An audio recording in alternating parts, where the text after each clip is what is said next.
finally nga at malilipat ko na ng paso ito mga halaman na to. Matataas na rin kasi talaga yung mga sanga niya, kaya kailangan na talaga natin yung palitan o ilipat sa mga mas malaking paso. So, marami na rin kasi yung dahon ng sili ko, kaya nga gusto ko na rin silang paghiwa-hiwalayan dahil sili is life yan si ate girl. Dito ko na nga muna yung pansamantalang ililipat sa mga galunan na naipon ko. Hindi pa nga yan yung final na paglalagyan nila kasi nga gusto ko yung mas malaki nga. Siguro sa drum ko na lang yan sila ilalagay Pero dahil wala tayong pambili ng malalaking paso na yan, dito na lang muna tayo sa galunan, libre pa. Ayoko pa rin naman talaga sila yan sanang ibabaan, kaso nga lang piling ko hindi na sila makahinga dahil maliit nga yung paso na pinaglalagyan. Ang bala ko nga kasi talaga dyan, ito nga yung paglalagyan ko ng lupa, yung pinakang ulo nga ng galunan, tas yung pinakang katawan niya is yung pagpapatungan para nakatayo at may design. Kaso nga lang ang problema ate, ayaw makisama ng kutsilyo na para ba namang. Kaya nga ganito na nga lang yung ginawa ko yung normal lang na paghatiin sa galunan, tas binutasan ko na lang din yan. Sakit sa kamay ate, yung inabot ko sa kakapukpok ng kutsilyong ito dahil wala talagang tulis yung dulo niya. Nananahimik ka kasi sa barangay 6, bakit kasi pumunta ka dyan para magtanim?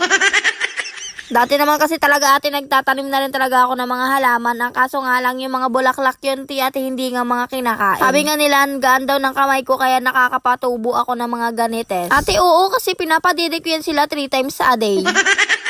O baka maniwala ka na naman dyan ate, gawin mo na namang issue Kilalang kilala na kita lahat ng sinasabi ko dito ate, ginagaya mo. Idol yarn. Anyways, ito pa nga yung malunggay na binigay sa akin ng ate ko. Diba? Sobrang tataba at ang lalaki talaga ng mga dahon ng malunggay na ito.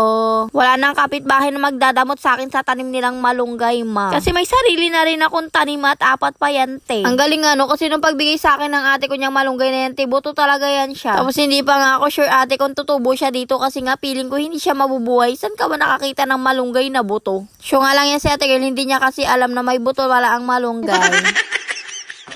Ito nga mga guyabano, hindi ko na nga yan nilipat muna ng paso dahil wala na nga ako mapagpapalitan. Sinulang na nga ako sa lupa kaya naman kumuha na ako dito sa hacienda namin. At ako kasi ate girl, may sariling lupain. Buti na nga lang din talaga at mataba ang mga lupa dito katulad ko. Hindi na kailangan humingi sa kapitbahay kasi nandito lang siya sa loob ng bakuran. Meron pa nga ako mga buto dito na itatanim, mga kaso nga lang wala talaga akong oras para gawin ito. Mag-post nga ng mga mini vlog ko ate, sobrang dalang magtanim pa kaya. Sa sobrang dami kong ginagawa sa buhay ate, hindi ko na talaga alam kung ano ba yung uunahin sa mga iyan. Kung kaya lang talaga magtrabaho 24/7 ate, gagawin ko para lang talaga magawa yung mga gawain na yan. Sobrang sipag na para bang hindi nag-iinda ng sakit ng likod niya kagabi. Padilim na rin kasi talaga niya nung nag-uwi